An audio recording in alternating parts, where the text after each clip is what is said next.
My name is Marissa Hale. I'm 27 years old, mixed European American, with warm brown eyes and light blonde hair that falls straight unless humidity decides otherwise. I stand around 171 centimeters, and I have the kind of build you get from long retail shifts, walking everywhere to save gas, and stretching in the mornings because it keeps my anxiety down. I grew up in a financially strained home where responsibility wasn't requested, it was assumed. If something went wrong in the house, someone had to fix it, and usually that someone was me. I paid for my own clothes since I was 13 by babysitting, and by 16 I was working at the grocery store down the road to help keep the lights on. I've never resented doing what needed to be done, but I have resented being forgotten the moment the crisis passed. That's sort of the theme of my relationship with my family. I love them, but they treat me like the quiet, dependable background character who holds everything together without acknowledgement. My mother, Diana, is complicated. She's the sort of woman who thrives on dramatics and narratives and performances, someone who wants sympathy more than solutions. My brother, Jason, has always been her shining star, the charismatic, loud, charming one everyone gravitates toward. I'm the steady one, the logical one, the calm one, the one who absorbs the tension in a room so others can breathe. For years, that role suited me until my brother's wedding. 4 months before the ceremony, I got a text from my mother while I was restocking shelves at work. "We need to talk," she wrote. When I called her, she exhaled like she was preparing for a tragic announcement in a soap opera. She told me that after talking with Jason, they'd decided it might be better if I didn't attend the wedding. They were worried, she said, that I might bring awkwardness. Her word, awkwardness. Like my existence was a social hazard. My voice stayed calm because shock does that to me. It freezes everything until I can think clearly again. I asked if this was what the bride, Lily, wanted. My mother rushed to assure me it was our decision, meaning hers and Jason's, not Lily's. She insisted it wasn't personal, which of course meant it was. I texted Jason afterward, trying to reason with him, but he didn't respond for days. When he finally did, he said I would make it weird, and that this was for the best.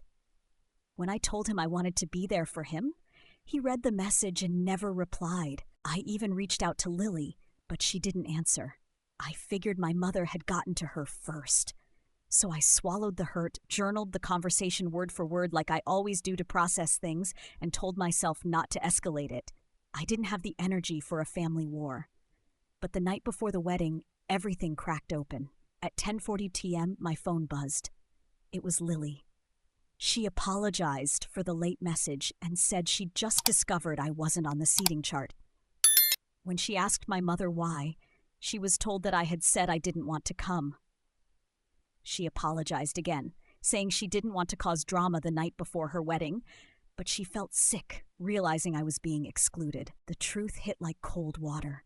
My mother hadn't just uninvited me. She told people I had uninvited myself. She had rewritten the entire story to paint herself as reasonable and me as unreliable. Lily also added that Jason told her I was invited to the ceremony but not the reception because he thought it would be too much for me. She said it didn't align with anything she knew about me. I stared at her messages, feeling the ground shift. Everything inside me stilled, the way it does just before I make a decision. After the shock faded, I started pulling threads. I went through months of texts from my mother, those little "can you help" and "I forgot to pay this bill" messages. There were dozens. Over the past year, she'd borrowed more than $1,000 from me. Small amounts here, larger ones there. I had records of all of it, down to the dollar, because I track everything. It's a habit I developed growing up the way we did. But one detail stood out more than all the others. A forwarded email from my mother that she told me to delete months earlier. I hadn't deleted it. It contained the full budget breakdown for the wedding venue. At the bottom was the venue coordinator's note, paid in full by Marissa Hale. I hadn't paid anything, at least not knowingly. Then I checked my savings account. The one old emergency account I'd never fully closed and forgot still had my mother's name attached. The money that had been withdrawn from it matched the venue deposit exactly. My mother had stolen from me to pay for the wedding, then uninvited me from the wedding I had unknowingly funded. I didn't scream. I didn't cry. Something in me simply clicked. I decided that if they wanted to treat me like I didn't exist, then they could deal with the consequences of pretending I wasn't there while using my resources when it suited them.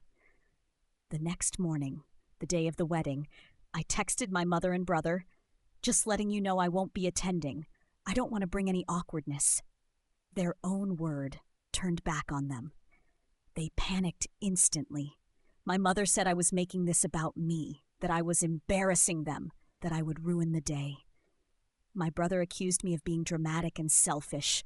They demanded that I show up and behave. I didn't answer. Instead, I compiled everything: the bank statements, the timestamps, the messages, the document showing the unauthorized withdrawal, the wedding budget, the texts uninviting me, and the note that proved my mother lied to Lily. And I didn't send it yet. Because revenge, to me, isn't about spite. It's about truth served at the exact moment it can't be denied. 15 minutes before the reception began, when the room would be full, when no one could claim confusion, when the day's momentum was at its peak, I scheduled an email to a carefully chosen group: the bride, her parents, the maid of honor, the best man, the wedding coordinator, a few relatives, and of course, my mother and my brother. The email was calm. I listed the transactions, attached the proofs, highlighted the unauthorized withdrawal, and explained, without any emotional language, that I would be filing a fraud report unless the stolen amount was repaid immediately. I also included the messages showing I had been excluded against my will. And I ended the email by wishing Lily a beautiful wedding day, because none of this was her fault. To Lily alone, I sent a brief note thanking her for telling me the truth and explaining that I respected whatever distance she chose moving forward. Then I turned off my phone and went for a long walk by the river, letting the evening air settle everything inside me. When I finally powered my phone back on, I had missed calls, voicemails, and messages in the hundreds. My mother's were frantic. My brothers were aggressive.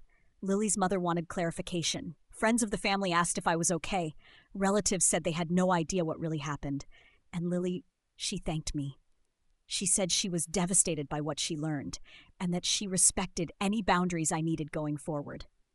By Monday, my mother had drained her savings to repay me.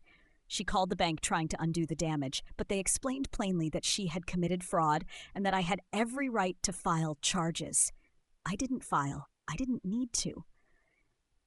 The fear and the exposure were enough. Relatives looked at my family differently after that.